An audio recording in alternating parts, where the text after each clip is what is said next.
नमस्ते। आज बड़ा हर्ष का दिन है कि आज बसंत पंचमी माँ सरस्वती जी का दिन है, ज्ञान की देवी।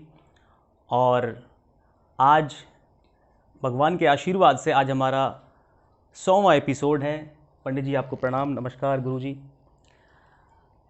मैं अपना परिचय दे दूं, मेरा नाम योगाचार्य डॉक्टर नरेंद्र शर्मा है।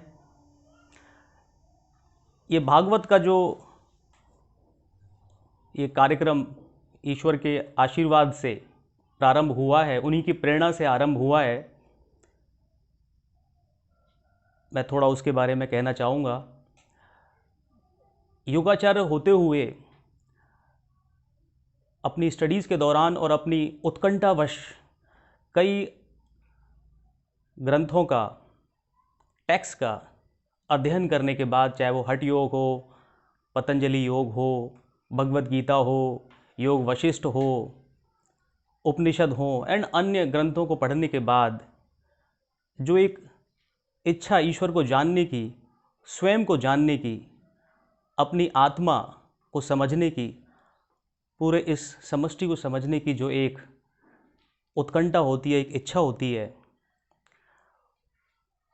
वो एक साधक की कभी कंप्लीट नहीं होती। ज्ञान अनंत है, महादेव कहते हैं ज्ञान अनंत है, और ये इच्छा बनी भी रहनी चाहिए। तो इन अध्ययनों को करते समय और कुछ अध्ययन जैसे कंप्लीट होते गए, मैंने अपने आसपास हमेशा देखा कि क्योंकि मैं जिस अपनी सराउंडिंग्स में रहता हूँ, नॉर्थ में हम रहते हैं, श्रीमद् भागवत का बहुत प्रचलन है। नॉर्थ में शायद ही ऐसा कोई शहर होगा जहाँ पर कभी श्रीमद् भागवत की कथा, जहाँ सप्ताह कहते हैं उसको, वो नहीं हुई हो। वो होती है। तो उत्कंठा रहती थी कि ये है क्या। कभी थोड़ा बहुत सुनने को मिला, कभी चले गए पूरा, लेकिन मन में इच्छा थी कि ये, क्योंकि ये जो भागवत कथा है, इसके भी जो रचयिता हैं महर्षि वेद व्यास है। भगवत गीता जो महाभारत का ही एक पार्ट है, उसकी रचयिता भी महर्षि वेद व्यास हैं। अन्य पुराण जितने सारे लिखे हैं वो महर्षि वेद व्यास जी हैं। उन्होंने कहा है कि सारे इन पुराणों को लिखने के बाद, इतना कुछ लिखने के बाद भी मेरे मन में ये इच्छा कुछ रहा, कुछ अभी अधूरापन है। भगवान की उस आराधना में कुछ कहना अभी बाकी है, जिससे कि वो संपूर्णतः अनुभव नहीं कर रहे थे, उन्होंने जैसा कहा। और उसके बाद जब इच्छा हुई, लेकिन मेरा इतना थोड़ा बिजी स्केड्यूल रहता है भगवान के आशीर्वाद से मुझे। और मैं कि ये 2 वॉल्यूम हैं श्रीमद् भागवत को, यदि पूरा सारे श्लोकों का अध्ययन किया जाए तो एक महासागर है।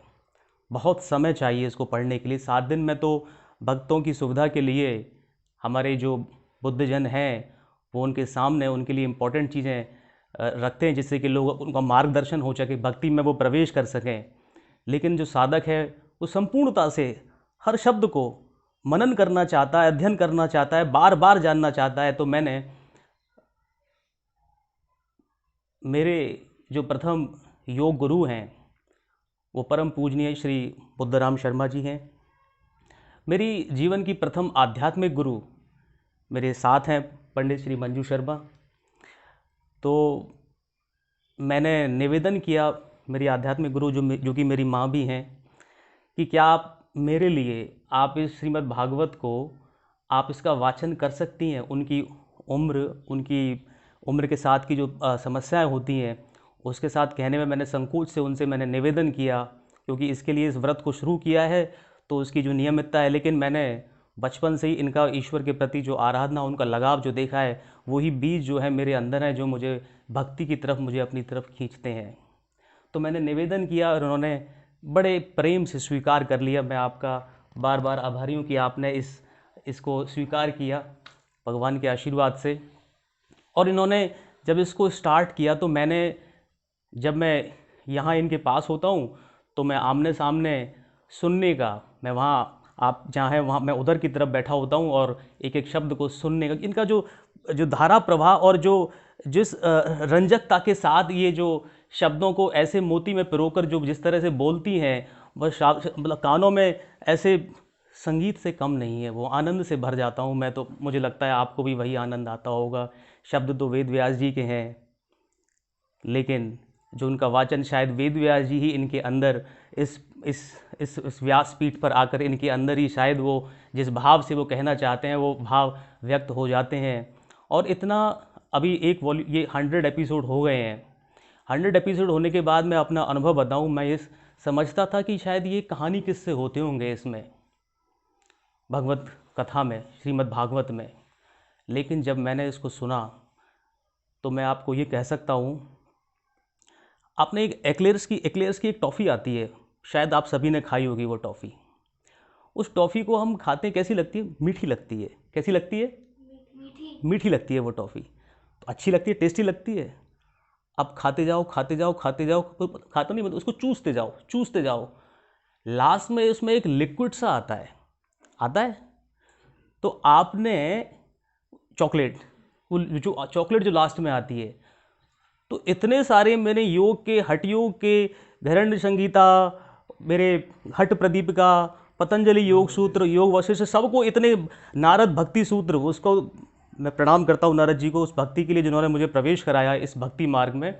तो इसको समझने के बाद इसमें जो जिस तरीके से श्रीमद् भागवत में जो है अध्यात्म को और भक्ति को जिस तरह से बताया है, मैं यही कहूँगा कि यदि श्रीमद् भागवत आपने यदि जीवन में नहीं इसको अध्ययन किया एक एक शब्द को इस तरीके से, तो आपने एक्लेयर्स की सारी वो आपने उस मिठास को तो लिया, अंत में जो लास्ट में जो चॉकलेट आती है ना, वो मिस कर दिया आपने। असली ज्ञान वो है इसमें। मतलब इसको मेरे पास शब्द नहीं है, मैं इसके बारे में क्या कहूँ, लेकिन इसका एक एक शब्द जो है मतलब ज्ञान का भंडार है, महासागर है।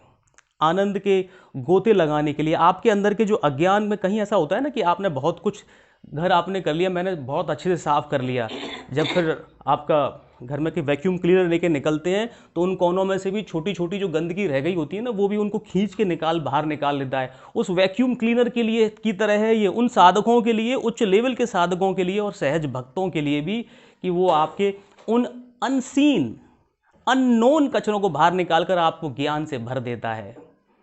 तो पुनः आपका अभिनंदन, आपका मैं आभार व्यक्त करता हूँ गुरुजी कि आपने इसको स्वीकार किया और इस यात्रा को इसी तरह से आप इसको जारी रखें, और इसके बाद और भी इस तरह के भगवान के शब्दों को आप अपनी आवाज़ देकर उनको एक अच्छा एक ऐसा माहौल जो आप क्रिएट कर देते हैं इसको करने में, वो आप करते रहें। और ये अच्छी बात है कि आप सभी भी अभी तक आपने कोई मान लीजिए एपिसोड देखा है, आप शुरू से कभी ऑन द गो, मतलब मेरे लिए तो ये अच्छा है कि मैं जब कभी कहीं बाहर भी हूँ, कहीं भी हूँ, कभी भी चला लिया, बार बार सुन लिया, इसका अर्थ क्या है, इसको देख लिया, बड़ा आनंद है। इतनी अच्छी सुविधा आपने पंडित जी प्रोवाइड कराई है, उसके लिए बहुत बहुत धन्यवाद। कि तुम्हारे द्वारा मुझे भी ज्ञान मिल रहा है अच्छी तरह।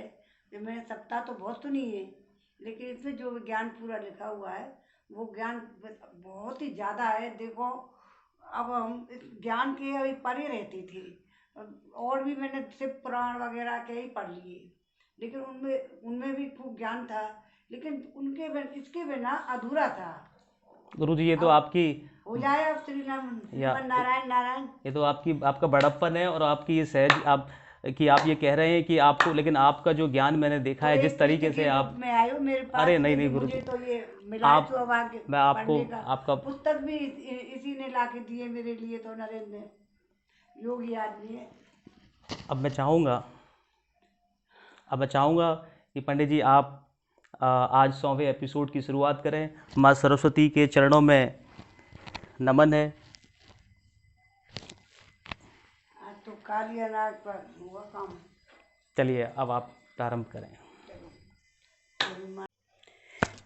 श्रीमन नारायण नारायण नारायण, भजमन नारायण नारायण नारायण। गोविंद मेरो है गोपाल मेरो है, श्री बांके बिहारी नंदलाल मेरो है। बांके बिहारी जय हो तुम्हारी, जय हो तुम्हारी लाला, जय हो तुम्हारी। आजकल तो बाल लीलाएँ चल रही हैं कृष्ण भगवान की, और बलदाऊ और कृष्ण ग्वाल वालों की अपनी अपनी ब्याल लीलाएं रहेंगे। आज हम कालिया नाग की पर कृपा करेंगे भगवान कृष्ण। तो आज अध्याय पढ़ेंगे 16वां 10वें स्कंद का। आज बसंत पंचमी है। अभी नरेंद्र ने अपने सारे प्रवचन दिए हैं, बहुत सुंदर प्रवचन दिए हैं।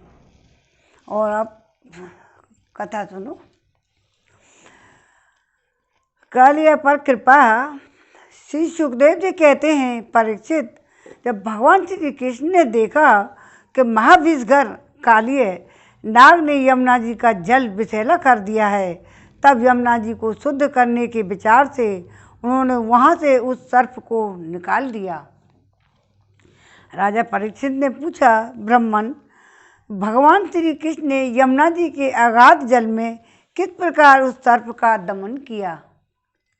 फिर कालिया नाग तो जलचर जीव नहीं था।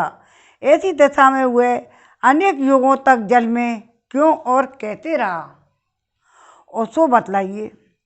ब्रह्म स्वरूप महात्मन भगवान अनंत हैं। वे अपनी लीला प्रकट करके स्वच्छंद विहार करते हैं। गोपाल स्वरूप से उन्होंने जो उदार लीला की है वह तो अमृत स्वरूप है। भला उसके सेवन से कौन तृप्त हो सकता है? श्री सुखदेव जी कहते हैं, बोले, हे राजा परीक्षित, यमुना जी में कालिया नाग का एक कुंड था। उसका जल विष की गर्मी से खौलता रहता था। यहाँ तक कि उसके ऊपर उड़ने वाले पक्षी भी झुलस कर उसमें गिर जाया करते थे। उसके विषैले जल की उत्ताल तरंगों का स्पर्श करके तथा उसकी छोटी छोटी बूंदें लेकर जब वायु बाहर आती और तट के घास पात, वृक्ष, पशु पक्षी आदि का स्पर्श करती, तब वे उस समय मर जाते थे। परीक्षित, भगवान का अवतार तो दुष्टों को दमन करने के लिए ही होता ही है। जब उन्होंने देखा उस सांप के विष का वेग बड़ा प्रचंड और भयंकर है, वहाँ भयानक विष ही उसका महान बल है, तथा उसके कारण मेरे बिहार का स्थान यमुना जी भी उसने दूषित कर रखी हो गई हैं। तब भगवान श्री कृष्ण अपनी कमर का फेंटा कसकर एक बहुत ऊंचे कदम के वृक्ष पर चढ़ गए। वहाँ से ताल ठोक कर उस विषैले जल में कूद पड़े। यमुना जी का जल सांप के विष के कारण जिस दिन भगवान आए थे कालीदह पर, तो बलदाऊ नहीं आए थे, तो उसकी तरंगें लाल पीली, यमुना जी का जल सांप के विष के कारण पहले से ही खोल रहा था, उसकी तरंगें लाल पीली अत्यंत ही भयंकर उठ रही थी। पुरुषोत्तम भगवान श्री कृष्ण के कूद पड़ने से उसका जल और भी उछलने लगा। उस समय तो कालियदह का जल इधर उधर उछल कर 400 हाथ तक फैल गया। अचिंत्य अनंत बलशाली भगवान श्री कृष्ण के लिए इसमें कोई आश्चर्य की बात नहीं है। प्रिय परीक्षित, भगवान श्री कृष्ण कालियदह में कूदकर अतुल बलवानी मत वाले गजराज के समान जल उछालने लगे। इस प्रकार जल क्रीड़ा करने पर उनकी भुजाओं की टक्कर से जल में बड़े जोर का शब्द होने लगा। आँख से ही सुनने वाले कालिया नाग ने वह आवाज़ सुनी और देखा कि कोई मेरे निवास स्थान का तिरस्कार कर रहा है। उसे यह सहन नहीं हुआ, कौन आया है पता नहीं। उसने देखा कि सामने एक सांवला सलोना बालक है और वर्षाकालीन मेघ के समान अत्यंत सकुमार शरीर है। उसमें लगकर आंखें हटने का नाम ही नहीं ले रही थी। तो सामने सलोने बालक को देखे जा रहे थे। कौन है? श्रीमन नारायण नारायण नारायण, भजमन नारायण नारायण नारायण, गोविंद मेरो है, अरे गोपाल मेरो है, श्री बांके बिहारी नंदलाल मेरो है। हरे कृष्ण ओ हरे मुरारी, हे नाथ नारायण वासुदेवा, श्रीमन नारायण नारायण नारायण। और प्रिय परीक्षित, भगवान जब श्री कृष्ण कालियादेह में कूदे, अतुल बलशाली मत वाले गजराज के समान जल उछलने लगे। इस प्रकार जल कीड़ा करने पर उसकी भुजाओं की टक्कर से जल में बड़ी जोर से शब्द होने लगा। आँख से ही सुनने वाले का आँख से ही सुनता था वो। कालिया नाग वह आवाज़ सुनी और देखा कि कोई मेरे निवास स्थान का तिरस्कार कर रहा है। उसे यह सहन नहीं हुआ, वह चिढ़कर भगवान श्री कृष्ण के सामने आ गया। उसने देखा कि सामने एक सांवला सलोना बालक है, वर्षाकालीन मेघ के समान अत्यंत ही सकुमार शरीर है, उसमें लगकर आंखें हटाने का नाम नहीं लेती। उसके वक्षस्थल पर एक सुनहली रेखा श्री वस्त्र का चिन्ह है। वह पहले पीले रंग का वस्त्र धारण किए हुए हैं। बड़े मधुर और मनोहर मुख पर मंद मंद मुस्कान अत्यंत ही शोभायमान हो रही है। कितनी सुंदर होगी उस समय। चरण इतने सुकुमार और सुंदर हैं, मानो कमल की गद्दी हो। इतना आकर्षक रूप होने पर भी जब कालिया नाग ने देखा बालक तनिक भी न डरकर इस विषैले जल में मौत से खेल रहा है, तब उसका क्रोध और भी बढ़ गया। उसने श्री कृष्ण को मर्म स्थानों में डसकर अपने शरीर के बंधन से उन्हें जकड़ लिया। भगवान श्री कृष्ण नागपाश में बंधकर निश्चेष्ट हो गए। यह देखकर उनके प्यारे सखा ग्वाल वाल बहुत ही पीड़ित हुए। उसी समय दुख, पश्चाताप और स्वह से मूर्छित होकर पृथ्वी पर गिर पड़े, क्योंकि उन्होंने अपने शरीर, सुहृद, धन संपत्ति, स्त्री पुत्र, भोग और कामनाएं सब कुछ भगवान श्री कृष्ण को ही समर्पित कर रखा था। जो ग्वाल वाल साथ में आए थे ना, आज वो नहीं है संग में, बलराम जी। गाय, बैल और बछिया और बछड़े बड़े दुख से डकराने लगे। श्री कृष्ण की ओर उनकी टकटकी बंध रही थी। वे डरकर इस प्रकार खड़े हो गए मानो रो रहे हों। उस समय उनका शरीर हिलता डोलता तक न था। इधर ब्रज में पृथ्वी, आकाश, शरीर में बड़े बड़े भयंकर तीनों प्रकार के उत्पात उठ खड़े हुए, जो इस बात की सूचना दे रहे थे कि बहुत ही शीघ्र कोई अशुभ घटना घटने वाली है। नंद बाबा आदि गोपों ने पहले तो उन अपशकुनों को देखा और पीछे से जाना कि आज श्री कृष्ण बिना बलराम के ही गाय चराने चले गए। बलराम को नहीं लाए थे, सांत्वना देंगे ना अपने मम्मी भैया पापा को, तब जन को तो एक जना तो बाहर चाहिए। तो वे भय से व्याकुल हो गए। वे भगवान का प्रभाव नहीं जानते थे, इसलिए उन अपशकुनों को देखकर उनके मन में यह बात आई, आज तो श्री कृष्ण की मृत्यु ही होगी। उसी क्षण दुख, शोक और भय से आतुर हो गए क्यों ना हो। श्री कृष्ण ही उनके प्राण, मन और सर्वस्व जो थे। प्रिय परीक्षित, ब्रज के बालक, वृद्ध और स्त्रियां स्वभाव से ही गायों जैसा ही वात्सल्यपूर्ण था, और वे मन में ऐसी बातें आते ही अत्यंत दीन हो गईं और अपने प्यारे कन्हैया को देखने के लिए किरगी उत्कट लालसा से घर द्वार छोड़कर निकल पड़े। बलराम जी स्वयं भगवान के स्वरूप और सर्वशक्तिमान हैं। उन्होंने जब ब्रजवासियों को इतना कातर और इतना आतुर देखा, तब उन्हें हंसी आ गई, परंतु वे कुछ बोले नहीं, चुप ही रहे, क्योंकि वे अपने छोटे भाई श्री कृष्ण का प्रभाव भली भांति जानते थे। ब्रजवासी अपने प्यारे श्री कृष्ण को ढूंढने लगे। कोई अधिक कठिनाई नहीं हुई, क्योंकि मार्ग में उन्हें भगवान के चरण चिन्ह मिलते ही जाते थे, जो कमल, अंकुश आदि से युक्त होने के कारण उन्हें पहचान होती जाती थी। इस प्रकार वे यमुना तट की ओर जाने लगे। परीक्षित, मार्ग में गौओं और दूसरों के चरण चिन्हों के बीच बीच भगवान के चरण चिन्ह भी दिख पड़ते थे। उनमें कमल, जो अंकुश, ब्रज और ध्वजा के चिन्ह बहुत ही थे, स्पष्ट थे। उन्हें देखते ही बहुत से शीघ्रता से चढ़े। आगे आगे गैया, पीछे पीछे ग्वाल, बीच में कृष्ण कन्हैया। उन्होंने दूर से ही देखा कि कालियादेह में कालिया नाग के शरीर से बंधे हुए श्री कृष्ण चेष्टाहीन हो रहे हैं। कुंड के किनारे ग्वाल वाल अचेत हुए पड़े हैं। गौएं, बैल, बछड़े आदि आर्त स्वरते टकरा रहे हैं। यह सब देखकर सब गोप अत्यंत व्याकुल और अंत में वे मूर्छित हो गए। गोपियों का मन अनंत गुण गण निलय और भगवान श्री कृष्ण के प्रेम में रंगा हुआ था। वे तो नित्य नित्य भगवान के सौहार्द, उनकी मधुर मुस्कान, प्रेम भरी चितवन तथा मीठी वाणी का ही स्मरण करती रहती थी। तब उन्हें देखा कि हमारे प्रियतम श्याम सुंदर को काले सांप ने जकड़ रखा है।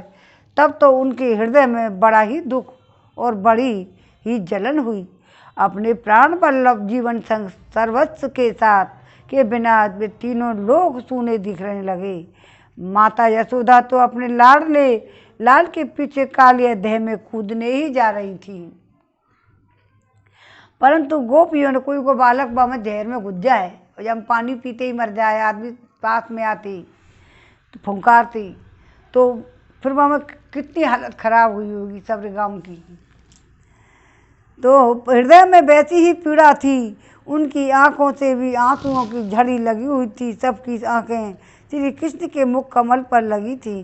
जिनके शरीर में चेतना थी वे ब्रजमोहन श्री कृष्ण की पूतना बध आदि की प्यारी प्यारी ऐश्वर्य लीला कह कर यशोदा जी धीरज बांधने लगी, किंतु अधिकांश तो मुर्दे की तरह ही पड़ गई थी। परीक्षित, नंद बाबा आदि के जीवन प्राण तो श्री कृष्ण ही थे। श्री कृष्ण के लिए कालियादेह में घुसने लगे। यह देखकर कृष्ण का प्रभाव जानने वाले भगवान श्री बलराम जी ने किन्हीं को समझा बुझाकर, किन्हीं को बलपूर्वक, किन्हीं को उनके हृदय में प्रेरणा को करके रोक दिया। परीक्षित, यह सांप के शरीर से बंध जाना तो श्री कृष्ण की मनुष्य जैसी एक लीला थी। जब उन्होंने देखा ब्रज के सभी लोग स्त्री और बच्चों के साथ मेरे लिए इस प्रकार अत्यंत दुखी हो रहे हैं और सच में मेरे सिवा इनका कोई और दूसरा सहारा भी नहीं है, तब वे एक मुहूर्त तक सर्प के बंधन में रहकर बाहर निकल आए। भगवान श्री कृष्ण ने उस समय अपना शरीर फुलाकर खूब मोटा कर लिया। इससे सांप का शरीर टूटने लगा। वह अपना नाक पास छोड़कर अलग खड़ा हो गया। क्रोध से आग बबूला हो अपने फण ऊंचा करके फुंकार मारने लगा। तब घात मिलते ही श्री कृष्ण चोट करने के लिए वह उनकी ओर टकटकी लगाकर देखने लगा। उस समय उसके नथुने से विष की फुहार निकल रही थी। उसकी आंखें स्थिर थीं और इतनी लाल लाल हो रही थी मानो भट्टी पर तपाया हुआ कपड़ा पड़ हो। उसके मुंह से आग की लपटें निकल रही थी। उस समय कालिया नाग अपनी दोहरी जीभ लपलपाकर अपने होठों के दोनों किनारों को चाट रहा था और अपनी कराल आंखों से विष की ज्वाला उगलता जा रहा था। मैंने सारे काम कर लिए अपने जो बस में हो। अब अपने वाहन गरुड़ के समान भगवान श्री कृष्ण उसके साथ खेलते हुए पैतरा बदलने लगे। वह सांप भी उनकी चोट करने का दाव देखता हुआ पैतरा बदलने लगा। इस प्रकार पैतरा बदलते बदलते उसका बल क्षीण हो गया। तब भगवान श्री कृष्ण ने उसके बड़े बड़े सिरों को तनिक दबा दिया और उछल कर उन पर सवार हो गए। कालिया नाग के मस्तकों पर बहुत सी लाल लाल मड़ियाँ थीं। उनके स्पर्श से भगवान के सकुमार तलुओं की लालमा और भी बढ़ गई। नृत्य गान आदि समस्त कलाओं के आदि प्रवर्तक भगवान श्री कृष्ण उसके सिरों पर कलापूर्ण नृत्य करने लगे। भगवान के प्यारे भक्त गंधर्व, सिद्ध देवता, चारण देवांगनाओं ने अब देखा कि भगवान नृत्य करना चाहते हैं, ताप की उसके ऊपर करना चाहते हैं, तब वे बड़े प्रेम से मृदंग और ढोल नगाड़े आदि बाजे बजाने लगे और सुंदर सुंदर गीत गाते हुए, पुष्पों की वर्षा करते हुए, अपने को न्यौछावर करते हुए भेंट ले लेकर उसी भगवान के पास आ पहुँच। श्रीमन नारायण नारायण नारायण, भजमन नारायण नारायण नारायण, गोविंद मेरो है अरे गोपाल मेरो है, श्री बांके बिहारी नंदलाल मेरो है, बांके बिहारी जय हो तुम्हारी, जय हो तुम्हारी लाला जय हो तुम्हारी, श्रीमन नारायण नारायण नारायण। ये वो श्री कृष्ण है, ये इन नारायण हैं और इनकी अपरंपार लीला है और लीला कर रहे हैं। और अब आप सबको डर भयभीत देखकर वो अपनी लीला को अपनी करके अभी बाहर आ जाएंगे।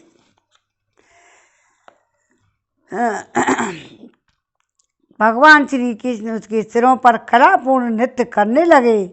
भगवान के प्यारे भक्त गंधर्व सिद्ध देवता चारण देवांगनाओं ने जब देखा भगवान नृत्य करना चाहते हैं, तब वे अपने बड़े प्रेम से मृदंग और ढोल नगारे बजाने लगे।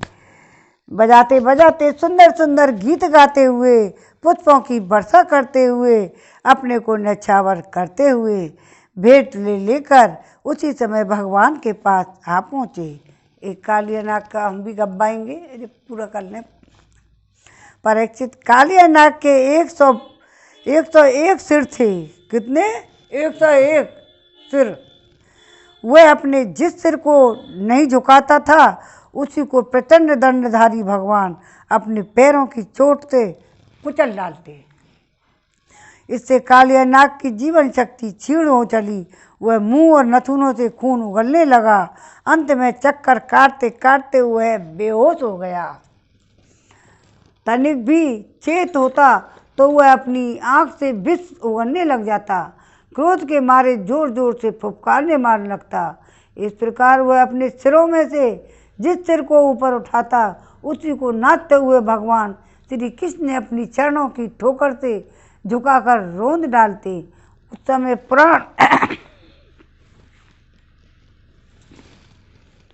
पुराण पुरुषोत्तम भगवान श्री कृष्ण चरणों पर जो खून की बूंदें पड़ती, उनसे ऐसा मालूम पा होता मानो रक्त पुष्पों से उनकी पूजा की जा रही है। तो परीक्षित, भगवान के इस अद्भुत तांडव नृत्य से कालिया के फण रूप छत्ते छिन्न भिन्न हो गए।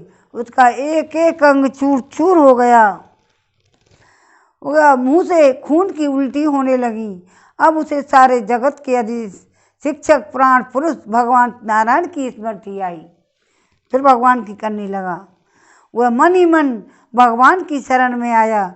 भगवान श्री कृष्ण के उदर में संपूर्ण विश्व है, इसलिए उनके भारी बोझ से कालिया नाग के शरीर की एक एक गांठ ढीली पड़ गई। उनकी एड़ियों की चोटी से चोटते उसके छत्र के समान फण छिन्न भिन्न हो गए। अपने पति की यह दशा देखकर उसकी पत्नियां भगवान की शरण में आईं। कालिया नाग की आई और वे अत्यंत आतुर हो रही थी।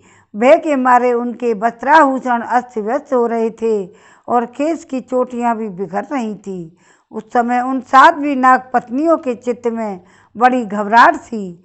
अपने बालकों को आगे करके पृथ्वी पर लौट गईं और हाथ जोड़कर उन्होंने समस्त प्राणियों के एकमात्र स्वामी भगवान श्री कृष्ण को प्रणाम किया। भगवान श्री कृष्ण को शरणागत वत्सल जानकर अपने अपराधी पति को छुड़ाने की इच्छा से उन्होंने उनकी शरण ग्रहण की। नाग पत्नियों ने कहा, हे प्रभु, आपका यह अवतार ही दुष्टों को दंड देने, वो पहचान गई, दुष्टों को दंड देने के लिए हुआ है, इसलिए इस अपराधी को दंड देना सर्वथा उचित है। आपकी दृष्टि में शत्रु और पुत्र कोई भेदभाव नहीं है, इसलिए आप जो किसी को दंड देते हैं वह उसके पापों का प्रायश्चित कराने और उसका परम कल्याण करने के लिए ही देते हैं। प्रायश्चित कराने और कल्याण करने के लिए आपने हम लोगों पर यह बड़ा ही अनुग्रह किया है, यह तो आपका कृपा प्रसाद ही है, क्योंकि आप जो दुष्टों को दंड देते हैं उससे उनके सारे पाप नष्ट हो जाते हैं। इस सर्प के अपराधी होने में तो कोई संदेह ही नहीं है। यदि यह अपराधी न होता तो इसे सर्प की योनि ही क्यों मिलती। इसलिए हम सच्चे हृदय से आपकी इस क्रोध को भी आपका अनुग्रह ही समझती हैं। अवश्य ही पूर्व जन्म में इसने स्वयं मान रहित होकर दूसरों का सम्मान करते हुए कोई बहुत बड़ी तपस्या की है, अथवा सब जीवों पर दया करते हुए इसने कोई बड़ा धर्म किया है, तभी तो आप इसके ऊपर संतुष्ट हुए हैं। कितने बढ़िया शब्द बोले वाले नागरानी ने, क्योंकि सर्व जीव स्वरूप आपकी प्रसन्नता का यही उपाय है। भगवान, हम नहीं समझ पाती कि यह इसकी किस साधना का फल है जो यह आपके चरण कमलों की धूल का स्पर्श पाने का अधिकारी हुआ है। आपके चरणों की रज इतनी दुर्लभ है कि उसके लिए आपकी अर्धांगिनी लक्ष्मी जी को भी बहुत दिनों तक समस्त भोगों का त्याग करके नियमों का पालन करते हुए तपस्या करनी पड़ी थी। हे प्रभु, जो आपके चरणों की धूल शरण ले लेते हैं वे भक्तजन स्वर्ग का राज या पृथ्वी के बादशाही नहीं चाहते। वे रसातल का ही राज चाहते हैं, न ब्रह्मा का पद ही लेना चाहते हैं। उन्हें अणिमाणी योग सिद्धियों की भी चाह नहीं होती, यहाँ तक कि वे जन्म मृत्यु से छुड़ाने वाले केवल मोक्ष की भी इच्छा नहीं करते। स्वामी, यह नागराज तमोगुणी योनि में उत्पन्न हुआ है, अत्यंत क्रोधी है, फिर भी इसे आपकी वह परम पवित्र चरण रज प्राप्त हुई जो दूसरों के लिए सर्वथा दुर्लभ है, तथा जिसको प्राप्त करने की इच्छा मात्र से ही संसार चक्र में पड़े हुए जीव को संसार के वैभव संपत्ति की तो बात ही क्या, मोक्ष की भी प्राप्ति हो जाती है। हे प्रभु, हम आपकी प्रणाम करती हैं। आप अनंत और अचिंत्य हैं, ऐश्वर्य के नित्य निधि हैं। आप सबके अंतःकरणों में विराजमान होने पर भी अनंत हैं। आप समस्त प्राणियों के पदार्थों को आश्रय दे और सब पदार्थों में रूप में भी विद्यमान हैं। आप प्रकृति से परे स्वयं परमात्मा हैं। आप सब प्रकार के ज्ञान और अनुभवों के खजाने हैं। आपकी महिमा शक्ति अनंत है। आपका स्वरूप अपराकृत 6-7 साल के दिव्य चिन्मय हैं। प्राकृतिक गुणों एवं विकारों का आप कभी स्पर्श ही नहीं करते। आप ही ब्रह्म हैं। हम आपको नमस्कार करती हैं। आप प्रकृति में क्षोभ उत्पन्न करने वाले काल हैं, काल शक्ति के आश्रय हैं और काल के कल्प क्षण कल्प आदि समस्त अवयवों के साक्षी हैं। आप विश्व रूप होते हुए भी इससे अलग रहकर उसके दृष्टा हैं। आप उसके बनाने वाले निमित्त कारण तो हैं ही, उसके रूप में बनने वाले उपादान कारण भी हैं। हे प्रभु, पंचभूत उनकी तन्मात्राएं, इंद्रियां, प्राण, मन, बुद्धि और इन सब का खजाना चित्त, ये सब आप ही हो। तीनों गुण उनके कार्यों में होने वाले अभिमान के द्वारा आपने अपने साक्षात्कार को छिपा रखा है। आप देश काल और वस्तुओं की सीमा से बाहर अनंत हैं, सूक्ष्म से सूक्ष्म भी और कार्य कारणों के समस्त विकारों में भी एक रस विकार रहित और सर्वज्ञ हैं। ईश्वर हैं कि नहीं, ईश्वर हैं कि नहीं, ईश्वर हैं कि नहीं, सर्वज्ञ हैं कि अल्पज्ञ इत्यादि अनेक मतभेदों के अनुसार आप उन मतवादियों को उन्हीं रूपों में दर्शन देते हैं। समस्त शब्दों के अर्थ के रूप में जो आपको मन में मान लेता है उसी रूप में आप उसको दर्शन देते हैं। तुम जैसे रूप में भगवान के दर्शन करोगे तो वही रूप आ जाएगा सामने। आप ही हैं और शब्दों के रूप में भी मैं हैं और दोनों के संबंध जोड़ने वाली शक्ति भी आप ही हैं। हम आपको नमस्कार करते हैं। प्रत्यक्ष, अनुमान और आदि जितने भी प्रमाण हैं उनको प्रमाणित करने वाले मूल आप ही हैं। समस्त शास्त्र आपसे ही निकले हैं। आपका ज्ञान स्वतः ही सिद्ध है। आप ही मन को लगाने की विधि के रूप में उसको सब कहीं से हटा लेने की आज्ञा के रूप में प्रवृत्ति मार्ग और निवृत्ति मार्ग हैं। उन दोनों के मूल वेद भी स्वयं आप ही हैं। हम आपको बार बार नमस्कार करते हैं।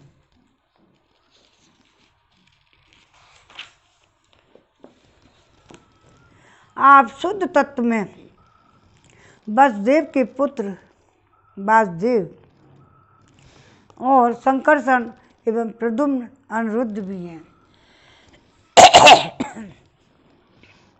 इस प्रकार चतुर्विध के रूप में आप भक्तों और यादवों के स्वामी हैं। हे श्री कृष्ण, हम आपको नमस्कार करती हैं। आप अनंत कारण और उसकी वृत्तियों के प्रकाशक हैं। उन्हीं के द्वारा अपने आप को ढक रखते हैं। उन्हें अनंत अंतःकरण और वृत्तियों के द्वारा ही आपके स्वरूप का कुछ कुछ संकेत भी मिलता है। आप उन गुणों और उनकी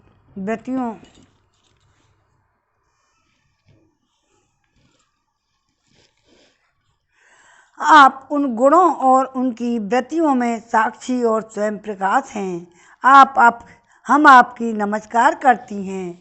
आप मूल प्रकृति में नित्य विहार करते रहते हैं। समस्त स्थूल और सूक्ष्म जगत की सिद्धि आपसे ही होती है। उनकी तो समझ में आ गई भगवान है। ऋषिकेश, आप मननशील आत्मा राम हैं। मौन ही आपका स्वभाव है। आपकी हम नमस्कार करते हैं। अभी तक बोले नहीं भगवान। आप स्थूल सूक्ष्म समस्त गतियों के जानने वाले तथा सबके साक्षी हैं। आप नाम रूपात्मक विश्व प्रपंच के निषेध की अवधि तथा उसके अधिष्ठान होने के कारण विश्व रूप भी हैं। आप विश्व के अध्यास और अपवाद के साक्षी हैं एवं अज्ञान के द्वारा उसकी सत्यत्व भ्रांति एवं सब स्वरूप प्रज्ञा स्वरूप ज्ञान के द्वारा उसकी अत्यंतिक निवृत्ति के भी कारण है। आपको हमारा नमस्कार है। हे प्रभु, यद्यपि कर्तापन न होने के कारण आप कोई भी कर्म नहीं करते, निष्क्रिय हैं, तथापि अनादिकाल शक्ति को स्वीकार करके प्रकृति के गुणों के द्वारा आप इस विश्व की उत्पत्ति, स्थिति और प्रलय की लीला करते हैं। क्योंकि आपकी लीलाएं अमोघ हैं, आप सत्य संकल्प हैं, इसलिए जीव के संस्कार रूप में छिपे हुए स्वभावों को अपनी दृष्टि से जागृत कर देते हैं। त्रिलोकी में 3 प्रकार की योनियां हैं। सत्व गुण प्रधान, पहली है सत्व गुण प्रधान शांत, रजोगुण प्रधान अशांत और तमोगुण प्रधान मूढ़। वे सब के सब आपकी लीला मूर्तियां हैं। फिर भी इस समय आपकी सत्वगुण प्रधान शांत जन ही विशेष प्रिय है, क्योंकि आपका यह अवतार और लीलाएं साधुजनों की रक्षा और धर्म की रक्षा एवं विस्तार के लिए ही है। शांत आत्मन स्वामी को एक बार अपनी प्रजा का अपराध सह लेना चाहिए। यह मूढ़ है, आपको पहचानता नहीं है, इसलिए इसे क्षमा कर दीजिए। भगवान कृपा कीजिए, अब यह सर्प मारने ही वाला है। साधु पुरुष सदा से ही हम अबलाओं पर दया करते आए हैं, अतः आप हमारे प्राण स्वरूप पतिदेव को दे दीजिए। हम आपकी दासी हैं, हमें आप आज्ञा दीजिए, आपकी क्या सेवा करें, क्योंकि जो श्रद्धा के साथ आपकी आज्ञा का पालन और आपकी सेवा करता है वह सब प्रकार के भयों से छुटकारा पा जाता है। श्री सुखदेव जी कहते हैं, राजा परीक्षित, भगवान के चरणों की ठोकरों से कालिया नाग की फण छिन्न भिन्न हो गई थी। वे विस्मित पड़ा था। वह नाग पत्नियों ने इस प्रकार भगवान की स्तुति की, तब उन्होंने दया करके उसे छोड़ दिया। धीरे धीरे कालिया नाग की इंद्रियां, प्राणों में कुछ कुछ चेतना आ गई। वह बड़ी कठिनता से श्वास लेने लगा। थोड़ी देर बाद बड़ी दीनता से हाथ जोड़कर भगवान श्री कृष्ण से इस प्रकार बोला। कालिया नाग पर कृपा करेंगे भगवान। कालिया नाग ने कहा, नाथ, हम जन्म से ही दुष्ट और तमोगुणी, बहुत दिनों से बाद भी बदला लेने वाले बड़े क्रोधी जीव हैं। जीवों के लिए अपना स्वभाव छोड़ देना बहुत कठिन है। इसी के कारण संसार के लोग नाना प्रकार के दुराग्रह में फंस जाते हैं और विश्व विधाता आपने ही गुणों के भेद से इस जगत में नाना प्रकार के स्वभाव, वीर बल, योनि, बीज, चित्त, आकृतियों का निर्माण किया है। हे भगवान, आपकी ही सृष्टि में हम सर्प भी हैं। हम जन्म से ही बड़े क्रोधी होते हैं।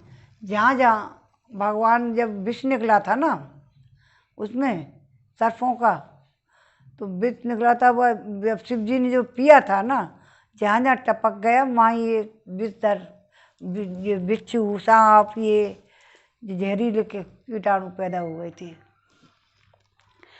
अब हम इस माया के चक्कर में स्वयं मोहित हो रहे हैं। फिर अपने प्रयत्न से दुस्तज माया का त्याग कैसे करें? आप सर्वज्ञ संपूर्ण जगत के स्वामी हैं।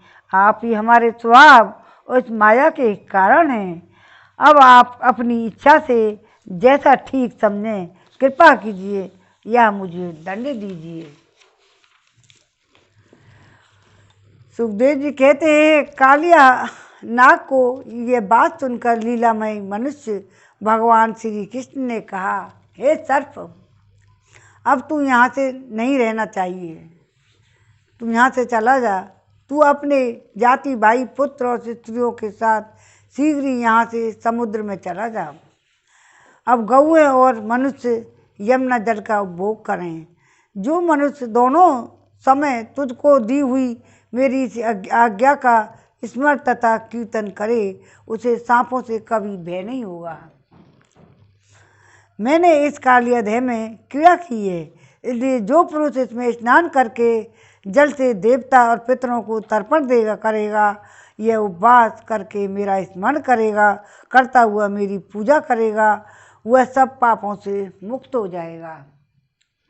यमुना जी में हैं? यमुना जी में। जानता हूँ कि तू गरुण के भय से रमणक द्वीप छोड़कर इस देह में आ बसा है। इस आपस में दुश्मन आई है इनकी, बैर भाव, वो खा जाता है ना गरुण सबको। और तू गरुड़ के भय से रमणक द्वीप छोड़कर इस देह में आ बसा है। अब तेरा शरीर मेरे चरण चिन्हों से अंकित हो गया है, इसलिए जा, अब गरुड़ तुझे नहीं खाएंगे। तू भगवान बन गया, चरण निशान बन रहे हैं ना। श्री सुखदेव जी कहते हैं, भगवान श्री कृष्ण की एक एक लीला बड़ी अद्भुत है। उनकी ऐसी आज्ञा पाकर कालिया नाग और उसकी पत्नी ने आनंद से भरकर बड़े आदर से उनकी पूजा की। उन्होंने दिव्य वस्त्र, पुष्पमाला, मणि, बहुमूल्य आभूषण, दिव्य गंध, चंदन आदि से उत्तम कमलों की माला से जगत के स्वामी गरुण ध्वज भगवान श्री कृष्ण का पूजन करके उन्हें प्रसन्न किया। उसके बाद बड़े प्रेम से आनंद से भजनी जाए उनकी परिक्रमा की, वंदना की और उनसे अनुमति ली। तब अपनी पत्नियों, पुत्रों और बंधु बांधवों के साथ रमणक द्वीप की, जो समुद्र में सर्पों के रहने का एक स्थान है, यात्रा की। लीला मनुष्य भगवान श्री कृष्ण की कृपा से यमुना जी का जल केवल विषहीन ही नहीं, बल्कि उसी समय अमृत के समान मधुर हो गया। अब विराम हो गया है 16वें अध्याय का। श्रीमन नारायण नारायण नारायण भजमन नारायण नारायण नारायण गोविंद मेरो है गोपाल मेरो है श्री बांके बिहारी नंदलाल मेरो है। अब कालिया के कालिया देह में आने की कथा कुछ तथा भगवान का ब्रजवासियों को दावानल से बचाना। अब ये है 17वां अध्याय 10वें स्कंद का। राजा परीक्षित ने पूछा, भगवान कालिया नाग के नागों के निवास स्थान रमणक द्वीप को क्यों छोड़ा था और उसे अकेले लेने की गरुड़ जी का कौन सा अपराध किया था। अब वो तो पूछते ही जाएंगे जब तक अच्छी तरह समझ में नहीं आ जाएगा, और जो आप लोग भी उत्सुक हो रहे हैं। श्री सुखदेव जी ने कहा, परीक्षित, पूर्व काल में गरुड़ जी को उपहार स्वरूप प्राप्त होने वाले सर्पों ने यह नियम कर लिया था कि प्रत्येक मास में निर्दिष्ट वृक्ष के नीचे गरुड़ को एक सर्प की भेंट दी जाए। बाबू भोजन है। इस नियम के अनुसार प्रत्येक अमावस्या को सारे सर्प अपनी रक्षा के लिए महात्मा गरुड़ जी को अपना अपना भाग दे देते रहते थे। उन सर्पों में कद्रु का पुत्र कालिया नाग अपने विष और बल के घमंड से मतवाला हो रहा था। उसने गरुड़ का तिरस्कार करके स्वयं तो बलि देना दूर रहा, दूसरे सांप जो गरुड़ को बलि देते थे उसे भी खा लेता है। परीक्षित, यह सुनकर भगवान के प्यारे पार्षद शक्तिशाली गरुड़ को बड़ा क्रोध आया, इसलिए उन्होंने कालिया को नाग को मार डालने के विचार से बड़े वेग से उस पर आक्रमण किया। जिसधर कालिया नाग ने जब देखा गरुड़ बड़े वेग से मुझ पर आक्रमण करने आ रहे हैं, तब वह अपने 101 फण फैलाकर डसने के लिए उन पर टूट पड़ा। उसके पास अस्त्र थे केवल दांत, केवल उसने दांतों से गरुड़ को डस लिया। उस समय वह अपनी भयावनी जी में लपलपा रहा था। उसकी सांस लंबी चल रही थी, आंखें बड़ी डरावनी जान पड़ती थी। तर्छनंदन गरुड़ जी विष्णु भगवान के वाहन हैं। उनका वेग तथा पराक्रम भी अतुलनीय है। कालिया नाग की यह डिठाई देखकर उनका क्रोध और भी बढ़ गया। उन्होंने उसे अपने शरीर से झटक कर अपने सुनहले बाएं। ये कथा इस प्रकार है, प्रसंग अलग से बोलना कि कथा इस प्रकार है। गरुड़ जी की माता विनीता सर्पों की माता कद्रु में परस्पर बैर था। क्या था? गरुड़ जी की माता विनीता और सर्पों की माता कद्रु में परस्पर बैर था आपस में। माता का बैर स्मरण कर गरुड़ जी को सर्प मिलता उसी को खा जाते। इससे व्याकुल होकर वह सर्प ब्रह्मा जी के शरण में गए। तब ब्रह्मा जी ने यह नियम कर दिया था, प्रत्येक अमावस्या को प्रत्येक सर्प परिवार बारी बारी से गरुड़ जी को एक सर्प की बलि दिया करें।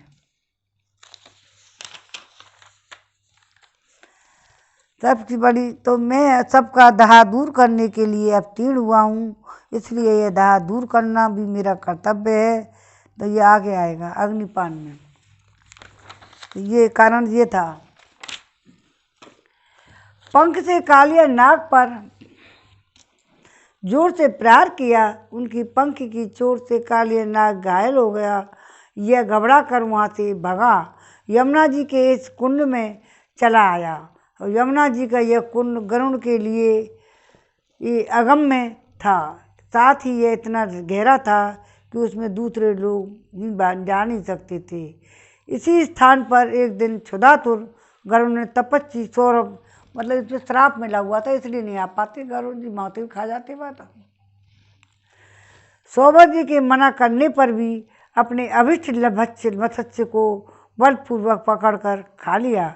अपने मुखिया मत्स्य राज के मारे जाने के कारण मछलियों को बड़ा कष्ट हुआ। वे अत्यंत दीन और व्याकुल हो गईं।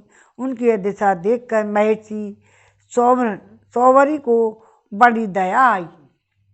उन्होंने इस कुंड में रहने वाले सब जीवों की भलाई के लिए गरुड़ को यह श्राप दे दिया कि यदि गरुड़ फिर कभी इस कुंड में घुसकर मछलियों के खाएंगे तो उसी क्षण प्राण हाथ धो बैठेंगे। तो यह सत्य तथ्य कहता हूँ कि परीक्षित, महर्षि सौवरी के इस सांप की बात कालिया नाग के सिवा और कोई सांप नहीं जानता था।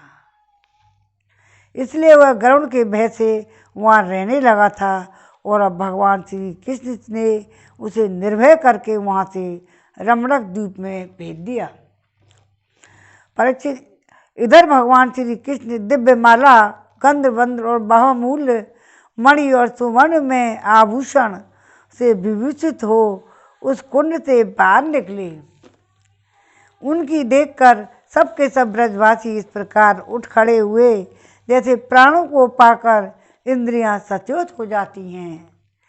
सभी गोपों का हृदय आनंद से भर गया और वे बड़े प्रेम और प्रसन्नता से अपने कन्हैया को हृदय से लगाने लगे। परीक्षित, यशोदा रानी, रोहिणी जी ने और नंद बाबा, गोपी गोप सभी श्री कृष्ण को पाकर सचेत हो गए। वो अचेत पड़े थे। उनका मनोरथ सफल हो गया। बलराम जी तो भगवान का प्रभाव जानते ही थे, वही समझा बजा के बैठा रखे हुए तो श्री कृष्ण के हृदय से लगाकर हंसने लगे। पर्वत, वृक्ष, गाय, बैल, बछड़े सबके सब आनंद मग्न हुए। जय कन्हैया लाल की, हाथी घोड़ा पाल की। गोपों के कुलगुरु ब्राह्मणों ने अपनी पत्नियों के साथ नंद बाबा के पास आकर कहा, नंद जी, तुम्हारे बालक को कालिया नाग ने पकड़ लिया था तो छूट कर आ गया। ये बड़े सौभाग्य की बात है। करवाएंगे कछु। श्री कृष्ण के मृत्यु के मुख से लौटकर आने के उपलक्ष्य में तुम ब्राह्मणों को दान करो। परीक्षित, ब्राह्मणों की बात सुनकर नंद बाबा को बड़ी प्रसन्नता हुई। उन्होंने बहुत सा सोना, गौएं ब्राह्मणों को दान दे दी। परम सौभाग्यवती देवी यशोदा ने भी काल के गाल से बचे हुए अपने लाल को गोद में लेकर हृदय से चिपका लिया। उनकी आंखों से आनंद के आंसुओं की बूंदें बार बार टपक रही थी। हे राजेंद्र, ब्रजवासी और गौएं सब बहुत ही थक गए थे। ऊपर से भूख प्यास भी लग रही थी, इसलिए उस रात वे ब्रज नहीं गए,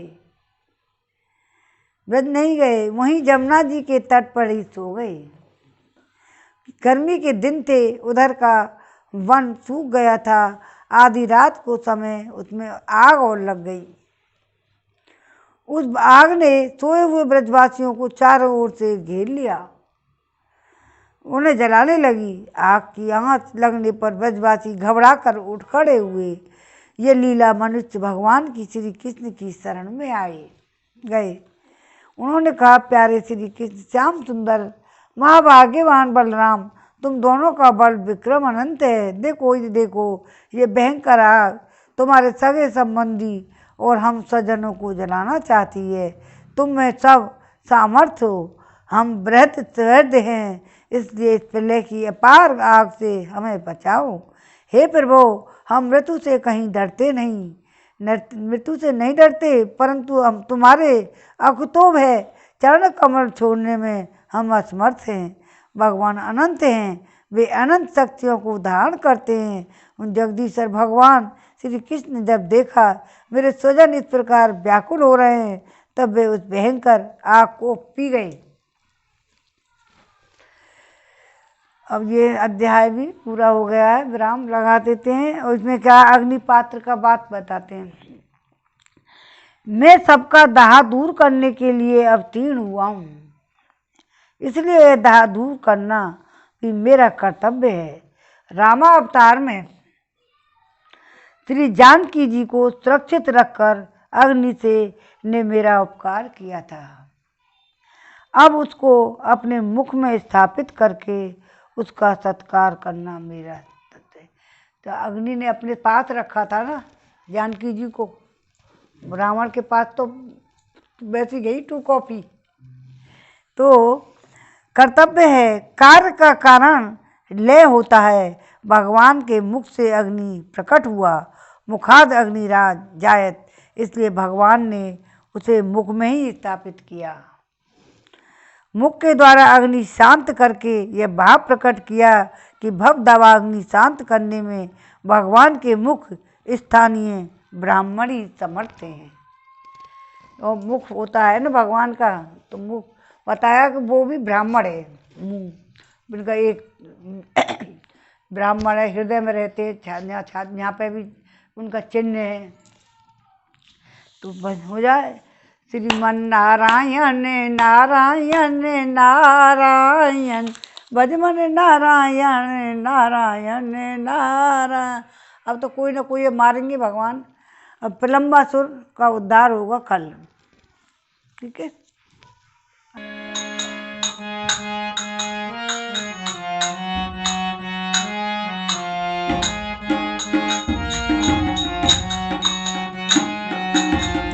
प प धा धा प म म म प प म ग।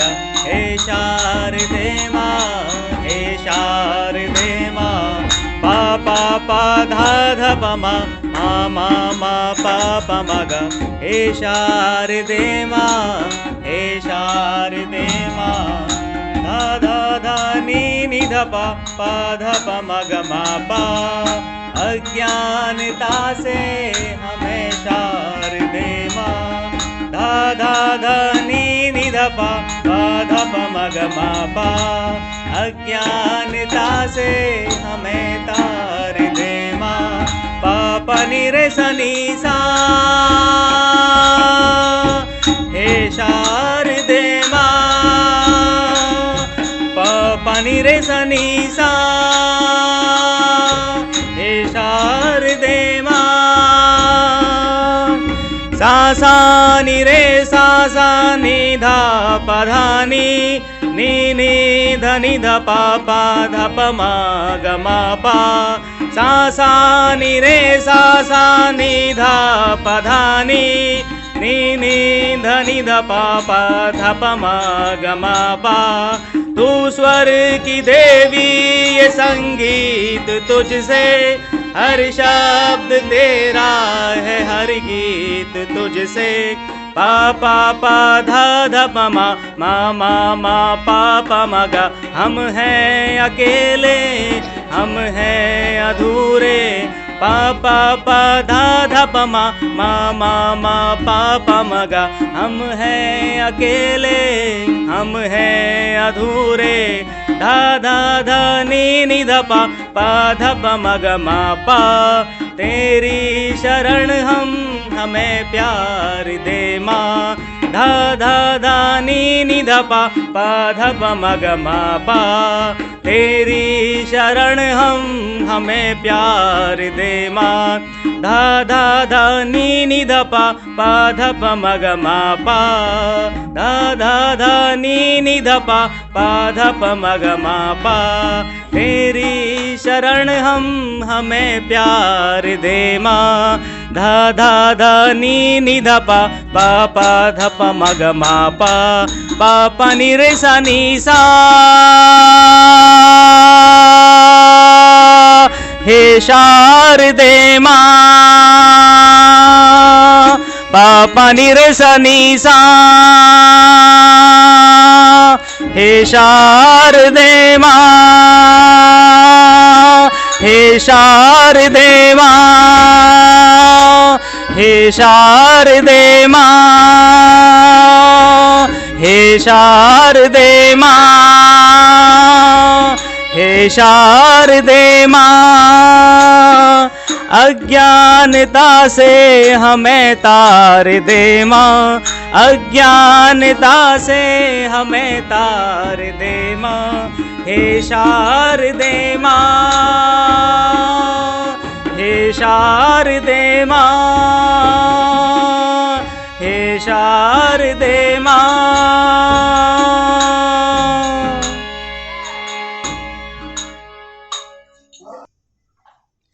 आज कालिया दहन हुआ है, इसलिए काली दह पर आज ग्वाल वाल आ गए, तो ये भजन गाएंगे। चलो।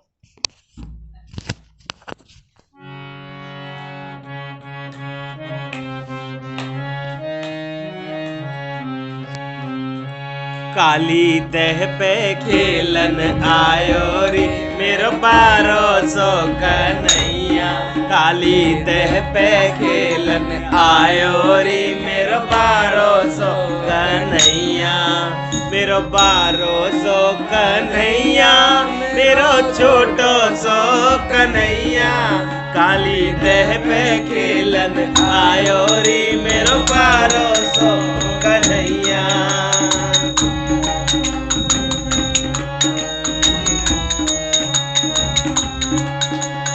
काहे की पट गेंद बनाई, काहे की पट गेंद बनाई। काहे को डंडा लायो री मेरो 1200 कन्हैया। काली ग्रह पे खेलन आयो रे मेरो 1200 कन्हैया।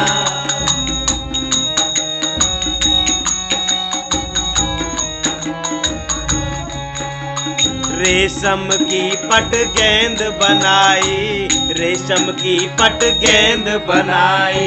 चंदन को डंडा लायो री मेरो 1200 कन्हैया। काली देह पे खेलन आयो री मेरो 1200 कन्हैया। 1200 कन्हैया मेरो छोटो सो कन्हैया। काली देह पे खेलन आयो री मेरो 1200 कन्हैया।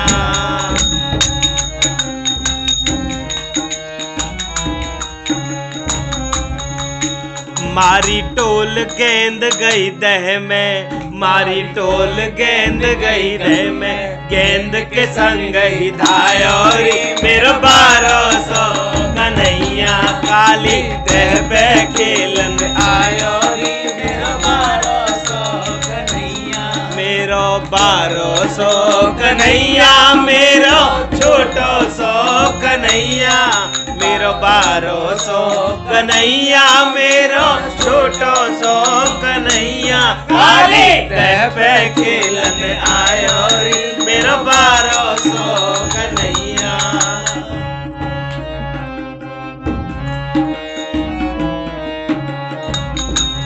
कान्हा जी ने देह में जाकर, कान्हा जी ने देह में जाकर नाग को जाए जगायो रे मेरो 1200 कन्हैया।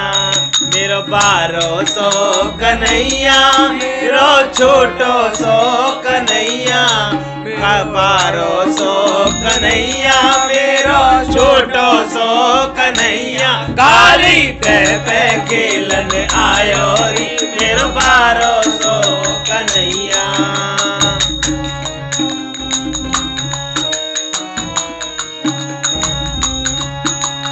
नागनाथ रेती में डारो, नागनाथ रेती में डारो। पन पे बैन बजायो री मेरो 1200 कन्हैया। काली देह पे खेलन आयो री मेरो छोटो सो कन्हैया। काली देह पे खेलन आयो री मेरो छोटो सो कन्हैया। मेरो 1200 कन्हैया, मेरो छोटो सो कन्हैया। मेरो 1200 कन्हैया, मेरो छोटो सो कन्हैया। काली देह पे खेलन आयो रे मेरो 1200 कन्हैया।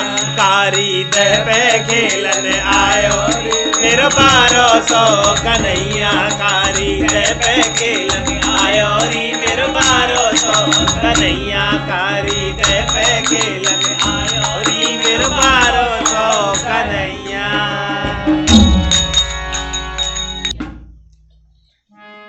या कुंदेन्दु तुषार हार धवला, या शुभ्र वस्त्राव्रता। या वीणावर दंड मंडित करा, या श्वेत पद्मासना। या ब्रह्माच्युत शंकर प्रभृतिभिर्देवैः सदा वन्दिता। सा मां पात सरस्वती भगवती निशेष जाड्यापहा। जय सरस्वती मैया की जय। आज हम गाने वाले हैं श्री भागवत भगवान जी की आरती। श्री भागवत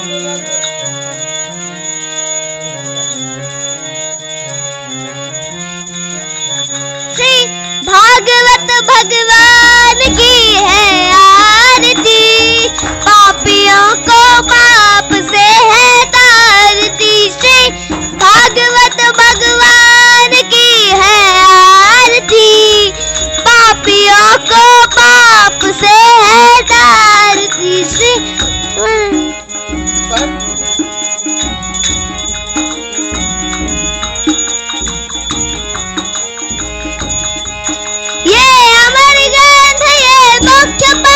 ये पंचम वेद निराला, नव ज्योति जगाने वाला। ये अमर ग्रंथ, ये मुख्य पंथ, ये पंचम वेद निराला, नव ज्योति जगाने वाला। हरि गाने ही वरदान ही श्री की आरती, पापियों को पाप से है तारती। श्री भागवत भगवान की है आरती, पापियों को पाप से है तारती।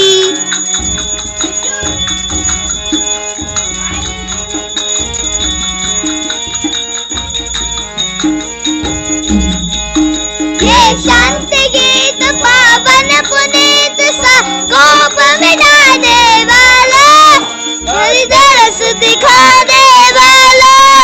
ये शांति गीत पावन पुनीत सा, कोप मिटाने वाला, हृदय रस दिखाने वाला। है सुख करनी